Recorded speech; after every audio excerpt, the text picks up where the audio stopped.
Transition, le podcast d'Ostrom Asset Management.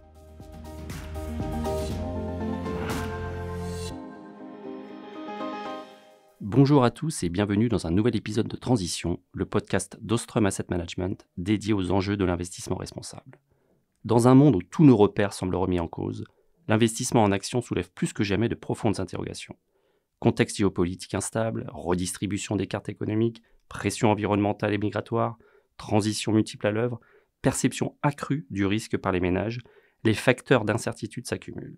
Pourtant, les marchés actions continuent d'afficher un certain optimisme, porté par des dynamiques nouvelles, notamment autour de la technologie et de la productivité. Alors que la gestion passive, plébiscitée ces dernières années, commence à montrer ses limites dans un contexte de forte volatilité, ce nouvel épisode explore les points d'appui et les leviers que peuvent activer les investisseurs pour sortir par le haut de cette période de transition. Peut-on encore trouver de la performance dans ce brouillard d'incertitude ? Est-ce le moment de revenir aux fondamentaux de la gestion active et de conviction ? Réponse croisée et éclairante avec nos invités Frédéric Leguet, responsable action fondamentale chez Ostrom Asset Management, et Juan Sebastián Caicedo, gérant action internationale. Bonjour à tous les deux. Bonjour. Bonjour Clément. Alors tout d'abord, compte tenu du monde incertain dans lequel nous évoluons, que peut-on penser de l'investissement en action aujourd'hui ? C'est un peu une phrase toute faite, mais on bien répété en gestion que l'histoire ne se répète pas, mais qu'elle rime. Et je pense que c'est dû à deux raisons. D'abord, parce que même si notre métier consiste à anticiper l'avenir et son impact sur les actifs, on s'appuie souvent sur le passé pour trouver des parallèles. C'est tout ce qu'on a après tout. Ensuite, parce qu'il y a du vrai là-dedans. L'économie est rythmée par des cycles, certains courts, d'autres beaucoup plus longs, parfois même générationnels. Aujourd'hui, plusieurs de ces cycles semblent arriver à leur fin ou à un tournant en moins. Je pense à la dette, mais aussi la démographie, la technologie, les relations internationales, ou encore les politiques énergétiques et climatiques qu'on peut relier à l'ESG. Et de surcroît, ces cycles sont interdépendants, donc leur convergence n'est pas un hasard. Ce qui en ressort, c'est une incertitude croissante, mais aussi une urgence d'agir. C'est vrai. Et si je peux revenir sur la dette, c'est une des manifestations de cette fin de cycle. Parce qu'en effet, on a le sentiment que la lente mais inexorable détérioration des finances publiques à laquelle nous assistons depuis plus de 40 ans arrive à son terme. Elle traduit bien sûr les efforts des États pour accompagner les agents économiques dans la gestion de ces transitions, mais les déséquilibres ainsi créés aujourd'hui inquiètent. Et ils inquiètent les épargnants, mais aussi les électeurs qui sont parfaitement conscients que nous arrivons collectivement au bout d'une logique et que des décisions difficiles se préparent. Paradoxalement, et sur un plan plus positif, on peut faire le constat que dans ce monde d'incertitude, l'entreprise cotée se porte bien. Même si les questions du partage de la valeur ajoutée, de la répartition de la richesse se posent, force est de constater que les grandes entreprises qui ont su faire face aux évolutions rapides de leur environnement et de leur chaîne de valeur sont aujourd'hui plus profitables et mieux diversifiées qu'hier. Et elles confirment une vraie capacité d'adaptation dont les individus ne disposent pas forcément d'ailleurs, et on peut penser que la période qui s'ouvre, et notamment le recours généralisé à l'intelligence artificielle, par exemple, pourrait prolonger, voire amplifier ce phénomène. C'est aussi cela que l'on retrouve dans l'excellente performance des marchés actions. Alors c'est vrai Frédéric, dans ce que tu dis, il est vrai que la performance ces dernières années a été remarquable, mais les résultats sont aussi très hétérogènes en fonction des secteurs et des régions. À quoi est-ce qu'on peut attribuer cela selon vous ? Effectivement, Clément, le constat sur les 10 dernières années, je te fais sans appel. Les actions américaines ont surperformé celles du reste du monde d'environ 7% par an. La surperformance du Nasdaq s'élève même à 13% par an, soit presque 400% de différence en cumulé versus l'Europe sur la période. Ces chiffres sont tellement extraordinaires que je trouve la notion même de surperformance pour toute une génération d'investisseurs est aujourd'hui indissociable de celle de la surpondération des valeurs technologiques US. Mais derrière ce cycle exceptionnel, je pense à 3 éléments qui l'ont accompagné, qui méritent aussi d'être mis en lumière. D'abord, les flux. Avant la grande crise de 2008, donc la grande crise financière, la position extérieure nette américaine, c'est-à-dire l'endettement net des États-Unis envers le reste du monde, représentait environ 10% de leur PIB. Je crois que c'était de l'ordre de 2 trilliards contre presque 20 trilliards de PIB. Aujourd'hui, ce chiffre est passé à 90%. Sur cette différence de 80%, donc entre 90 et 10. Environ la moitié vient de l'augmentation de la part des actions américaines détenues par des investisseurs étrangers. Évidemment, une large partie de cette augmentation s'explique par la hausse des prix, mais l'autre moitié provient d'une rotation massive des allocations internationales vers les actifs US. Le deuxième élément auquel je pense est la domination maintenant d'un flux qui est passif. Selon une étude récente de Bank of America, plus de la moitié des encours actions sont désormais gérés passivement, contre 40%, il me semble, en 2019. L'impact de ce flux marginal qui est basé uniquement sur les capitalisations boursières de manière complètement agnostique des fondamentaux ou du risque, se traduit par des conséquences qui sont majeures pour le monde des actions. Notamment, on sait aujourd'hui que ces dominations passives rendent le marché moins élastique, surtout pour les grandes capitalisations. Une superbe étude récente menée par des économistes aux universités de Harvard et de Chicago montrait que quand un dollar rentre dans le marché, la capitalisation boursière augmente de 5 $. En clair, la demande ne s'ajuste plus au prix. Ce flux passif qui achète à n'importe quel prix a fini par réduire de manière significative la capacité d'arbitrage dans le marché. C'est une conséquence énorme. Et pour finir, le dernier point est aussi une sorte de conséquence. Je fais référence, je pense, à la concentration du risque. On a parlé des écarts de performance. Les écarts de valorisation sont aussi historiques. Le poids des 7 plus grandes sociétés aux États-Unis n'a jamais été aussi élevé, au moins depuis 1900. Les États-Unis représentent presque 70% de l'ensemble de la capitalisation boursière mondiale aujourd'hui, contre seulement 50% en 2015. Mais tous ces éléments, si marquants soient-ils, sous-estiment la concentration au niveau du risque. Alors que les 7 magnifiques, donc les 7 plus grosses capitalisations américaines, représentent environ un tiers de la capitalisation totale du S&P, leur contribution totale au risque de l'indice est maintenant proche de 50%. Pour mettre ce chiffre en perspective, en 2014, donc il y a 10 ans, cette même contribution était seulement de 7%. Donc concrètement, pour finir, certes, on a assisté ces dernières années à une performance des marchés très concentrée, qui était extrême, où la domination des grandes sociétés technologiques américaines a été sans appel. Mais cette domination s'est accompagnée d'une concentration du risque et des flux et du positionnement qui recèle ses propres limites. On ne peut pas comprendre la dynamique du marché d'ailleurs cette année sans intégrer ces dimensions. Alors merci Juan Sébastien, et pourtant, les marchés actions sont au plus haut malgré ce cumul apparent des risques. Comment peut-on expliquer cela ? C'est vrai, mais il y a des explications. Bon, évidemment, on sait à quel point l'inertie est un aspect important des marchés financiers et les performances soutenues de ces dernières années continuent d'attirer les investisseurs. Mais on assiste également à des réallocations entre classes d'actifs qui expliquent la bonne performance. D'abord, dans un monde où l'incertitude se concentre davantage sur la sphère publique, les émetteurs privés attirent de plus en plus de capitaux. De même, dans un monde qui semble structurellement plus inflationniste, les actifs réels, comme les actions, présentent des avantages, même si la hausse historique des taux des dernières années n'incite pas forcément à un rééquilibrage immédiat.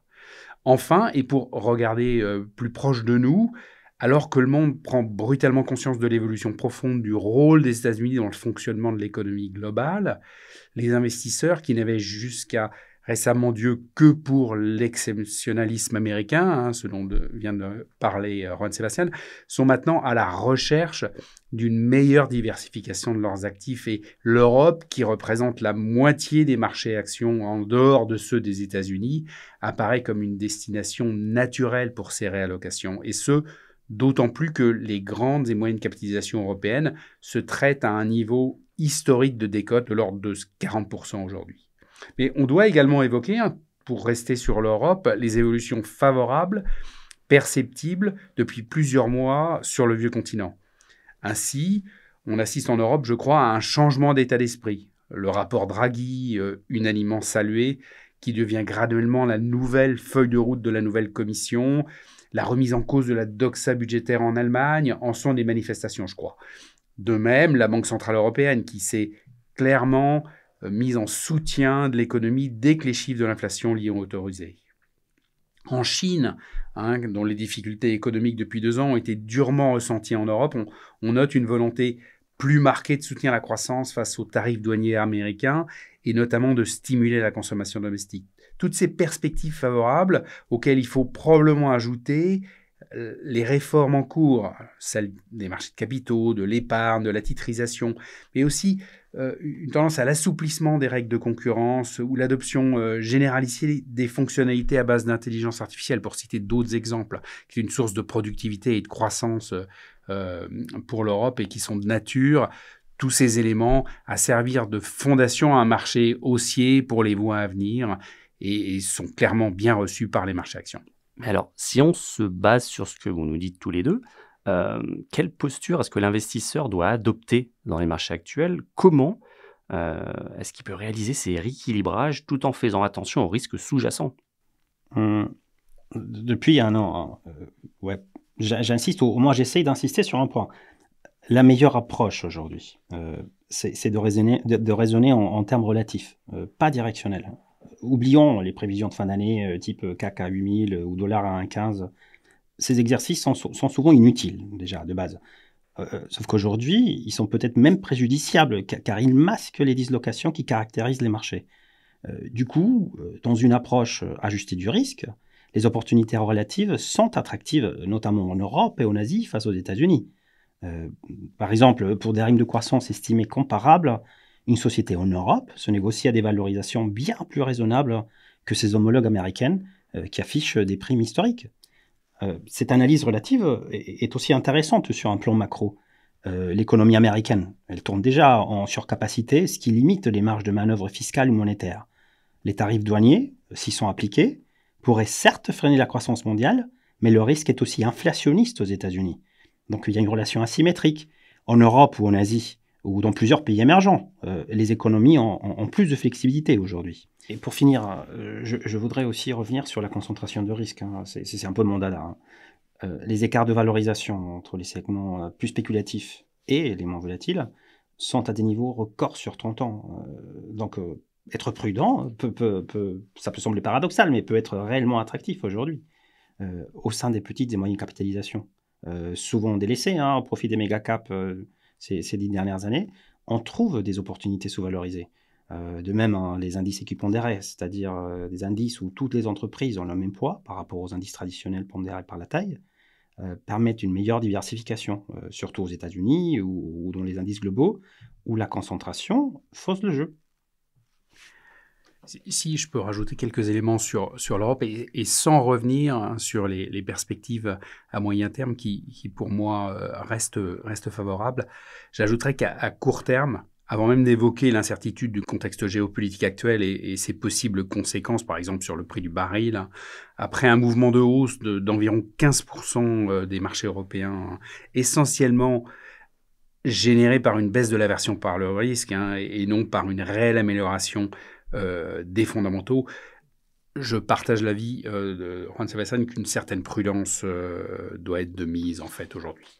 En effet, d'abord la saisonnalité qui est traditionnellement pas très favorable au troisième trimestre d'une année, alors que se clôture la période de distribution des dividendes au titre de 2024. Ensuite, l'économie globale qui pourrait subir pendant ce troisième trimestre le contre-coup du mouvement de restockage initié en anticipation de l'établissement des droits de douane aux États-Unis. La faiblesse du dollar depuis plusieurs mois, souhaitée d'ailleurs par la nouvelle administration américaine, qui pèse déjà un peu sur les anticipations bénéficiaires des entreprises du vieux continent et qui cela pourrait se poursuivre. Et puis cette dernière... l'administration américaine qui continue de souffler le chaud et le froid sur le cadre des futures relations commerciales avec l'Europe et fait preuve d'une grande inventivité, comme en témoigne d'ailleurs la récente proposition de loi sur la fiscalité des dividendes, appelée section 899, et qui fait à nouveau peser un risque sur les résultats des entreprises européennes. Finalement, même si notre scénario central anticipe un net assouplissement des taux à court terme de la Réserve fédérale, y compris cette année. Et pour revenir sur un point qui a été souligné par Juan Sebastián, on assiste à des tensions sur les taux à long terme, y compris aux États-Unis, qui peuvent finir par casser la dynamique des classes d'actifs risqués. Donc pour nous, on va assister à une respiration dans les mois à venir, mais elle devrait être saisie par les investisseurs pour se repositionner sur les actifs risqués, et notamment européens, puisqu'il devrait continuer, comme je l'ai évoqué, à attirer les capitaux dans les mois à venir. Merci Frédéric. Alors, sinon on résume, face à la multiplicité de tous ces éléments, mais aussi à l'incertitude qui est bien présente, quels sont pour vous les fondamentaux de gestion à respecter ? Tout d'abord, et je pense notamment dans le cas de gestion internationale, il faut tout simplement revenir aux bases et remettre la diversification au corps de la gestion. On vient de traverser, on a insisté beaucoup, on vient de traverser une décennie marquée par la surperformance persistante des mêmes thématiques. Et face à la concentration des indices aujourd'hui, je suis convaincu que la diversification doit être active.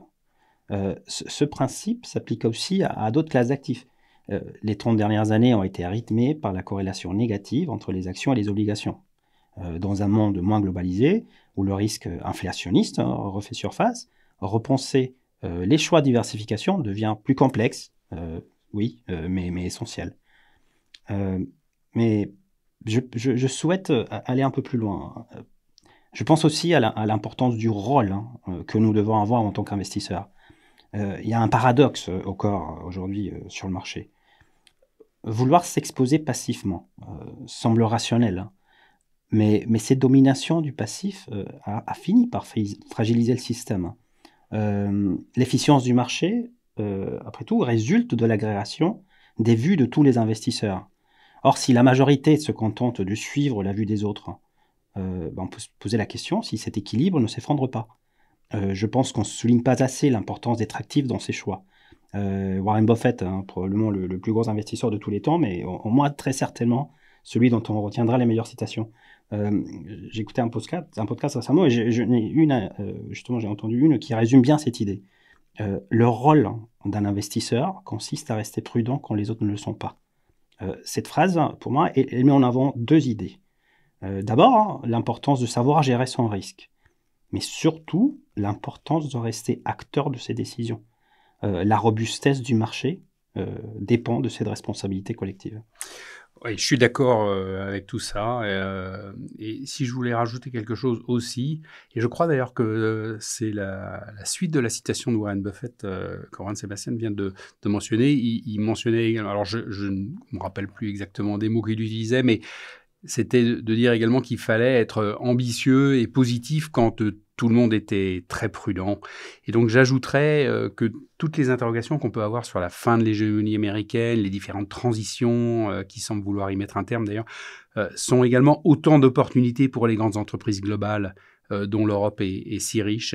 Et malgré la régionalisation du monde à laquelle on assiste aujourd'hui, donc la menace climatique, le vieillissement de la population, l'infatigable révolution numérique sont des problématiques mondiales, mais elles offrent aussi des opportunités de croissance importantes, et notamment en Europe où les besoins d'investissement sont énormes et où on assiste, je crois, à une prise de conscience par les pouvoirs publics de la nécessité d'un soutien financier et réglementaire prolongé. Merci à tous les deux. Savoir être prudent, rester maître de ses décisions, savoir identifier les opportunités qui existent dans ce contexte indécis. Merci à tous les deux pour cet échange passionnant qui, j'espère, apportera à nos auditeurs des clés de lecture utiles dans ce brouillard d'incertitude. Merci Clément. Merci beaucoup Clément. Merci à vous tous qui nous écoutez de suivre ce podcast. Retrouvez-nous sur les principales plateformes de podcast, sur nos réseaux sociaux et sur notre site web www.ostrom.com. À bientôt pour une prochaine édition de Transition.